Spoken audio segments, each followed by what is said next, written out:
सभी किसान भाइयों को नमस्कार। किसान भाइयों, आपका स्वागत है यूट्यूब चैनल किसान ज्ञान बिंदु पर।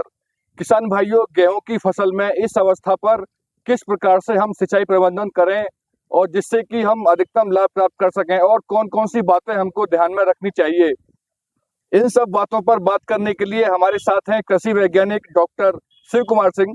सर, आपका स्वागत है। धन्यवाद। सर, किसान भाई जानना चाहते हैं कि गेहूं की इस अवस्था पर कौन कौन सी बातें ध्यान में रखें जिससे अधिकतम लाभ प्राप्त किया जा सके और सही से हमारी जो सिंचाई है वो सही से हो सके हमारी गेहूं की फसल में। डॉक्टर साहब, बहुत बहुत धन्यवाद आपको।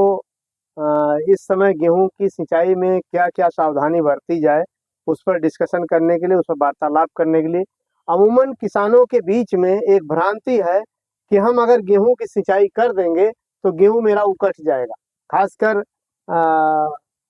40-50 दिन की अवस्था के बाद ऐसी स्थिति आती है। बहुत ऐसे किसान हैं जो 2 सिंचाई या 3 सिंचाई करके अपनी गेहूं की फसल हार्वेस्ट कर ले रहे हैं। तो उनके बीच में भ्रांतियां हैं, हम लोगों को दूर करना है। अगर किसान भाई गेहूं की बुआई करते समय ही ध्यान दे, गेहूं की बुआई छिटकवा ना करे, उसको जीरो टिल से, सीड ड्रिल से, मशीनों से बुआई करें, हैप्पी सीडर से करें, किसी भी मशीन से बुआई करें ताकि बीज का डीप प्लेसमेंट हो सके और जब पौधा बड़ा हो तो हवा के झोंके से पौधा गिरे नहीं। अगर आप बुआई लाइन से करेंगे, कुंड में करेंगे, तब गेहूं का पौधा गिरेगा नहीं। अगर आप अंतिम सिंचाई कर देते हैं, हवा चल जाती है तो गेहूं गिर जाएगा, दाना पतला हो जाएगा, उत्पादन गिर जाएगा। अगर आप गेहूं की सिंचाई नहीं करते हैं, हवा चल रही है तो भी दाना पतला हो जाएगा, आपको उत्पादन अच्छा नहीं मिलेगा।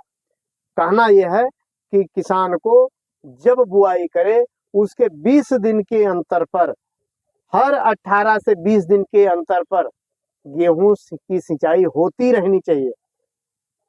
अगर गेहूं की सिंचाई 18-20 दिन के अंतर पर होती रहेगी तो मिट्टी में जो नमी प्रतिशत है वो 50% पहुंचते पहुंचते हम सिंचाई कर देते हैं।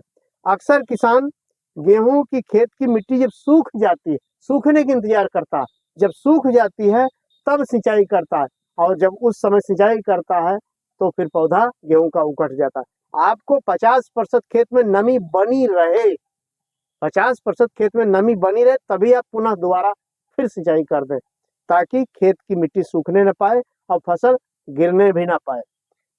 अंतिम सिंचाई करते समय किसान भाइयों को ध्यान देना चाहिए कि हवा का रुख देख लें।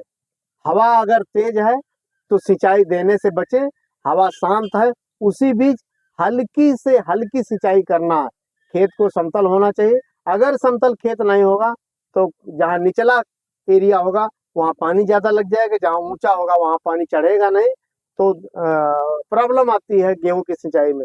तो सबसे पहले हम कहेंगे खेत समतल होना चाहिए और हर 18-20 दिन के अंतर पर सिंचाई होती रहनी चाहिए ताकि हमारा उत्पादन। अब आप ये गेहूं देख रहे हैं, ये आपको हम बताएं, ये चौथा पानी दे दिया गया, 4 पानी दे दिया गया है।